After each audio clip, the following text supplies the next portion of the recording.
We've been talking about that FIFA docu-series that is streaming now, which is very interesting to look back at the history of FIFA. But the FIFA World Cup 2022 starts Sunday, goes through the 18th of December on Fox Sports Networks and the Fox Sports app. Alexi Lalas is joining us right now. He's got his official microphone in his home. Is that a home studio? If home is Doha, Qatar, yeah. I mean, it will be for the next month. So that's I'm right. here. You can't just commute overnight. You have to get there and get. Well, that's a great connect. Hey, Tubbs, good job on the Qatar, states connection here.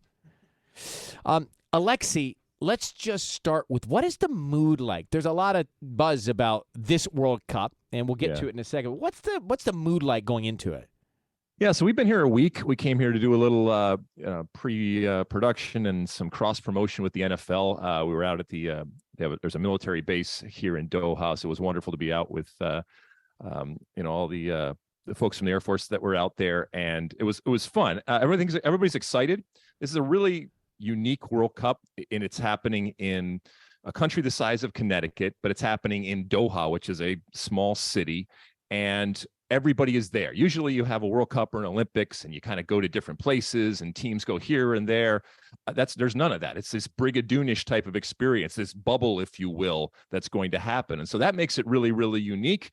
And then, from an American perspective, our men's team is back in the World Cup after having missed the last World Cup. So there's a lot of interesting things that are happening both on and off the soccer field when it comes to this World Cup, where it's happening, first time that it's ever happened here in the Middle East, and when it's happening in November, December. Usually we have World Cups in the summer. So some adjustment is necessary, whether you're a player, a coach, or a fan. All right, let's get to the sport in a second. But what are people saying there? And how is it going to have an impact where you've got sponsors, advertisers, fans, athletes just not showing up because of the beliefs there in Qatar?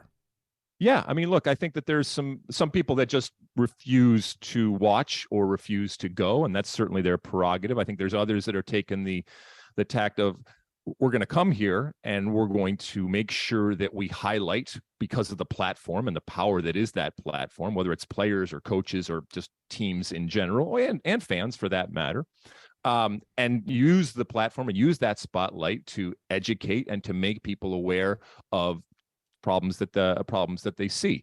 The whistle is going to blow at some point, and there is going to be, the game of soccer. Will this other stuff overshadow it? I don't think so, because this is the World Cup, and whether it's a player or a team or a fan, there's plenty of people that are also coming here because they want to watch the game and they want to watch this incredible tournament. And that's not to downplay any of the legitimate and fair criticisms that are going on and that are going to continue to go on. And there will be protests. There will be protests when it comes to the players. There will be protests when it comes to the fans going on. But this is all kind of part of this World Cup, and it will be part of that story that is ultimately told. I don't know what the end of the story is going to be, but on and off the field, it's going to be something pretty unique.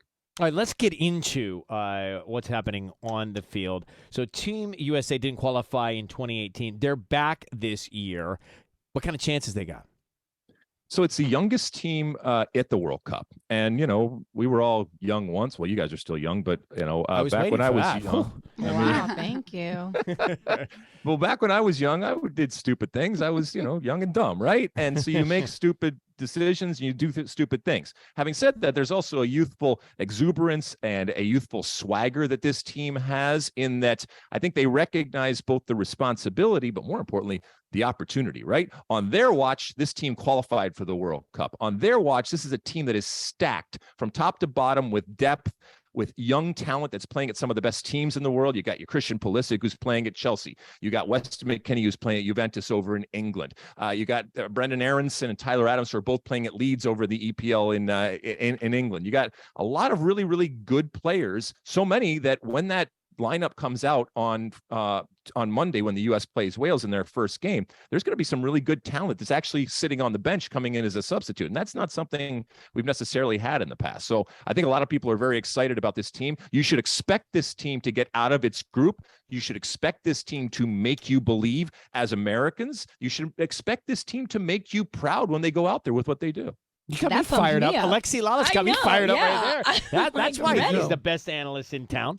All right, so Brazil is the team to beat. How do you look at that? Who do you think will be the toughest competition for Brazil or face off against them? It'll probably be their neighbors over there when it comes to Argentina, with Messi possibly in his last World Cup and still not having checked that box yet of winning a World Cup. Then you got Brazil, like you mentioned. I think your safe money is either on Brazil or Argentina. Brazil with Neymar and just oodles and oodles of and dripping of talent over there. When it comes to maybe you want to make a little bit more money, then you're talking about maybe the Dutch. They've been bridesmaids now for a number of times, but this might be a pathway where they can find their way through. A real kind of cool pick right now is Denmark as one of those dark horses out there. And then if you want to just kind of really win a lot of money, because it probably won't happen, you have teams like, I don't know, a Serbia or something like that. So there's a lot of really, really interesting talent. It's 8 groups of 4. You play round robin, and the top 2 teams come out of the group, and then you go to the round of 16, and it's single elimination from there. So the U.S. in their group, they have Iran, they have Wales, and they have England. So you got to be one of the top 2 teams.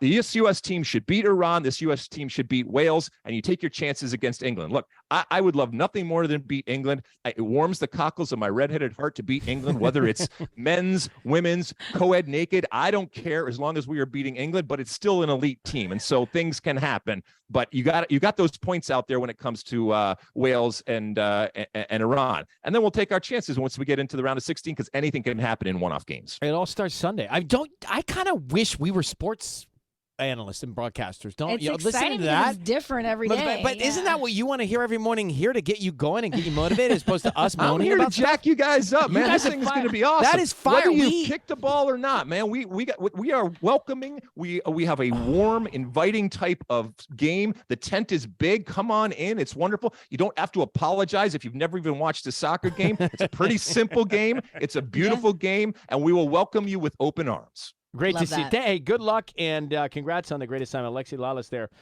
covering that. That's Fox Sports Network's Fox Sports app. Take care over there. Thanks. Appreciate it, Alexi. Thanks. See you. Bye.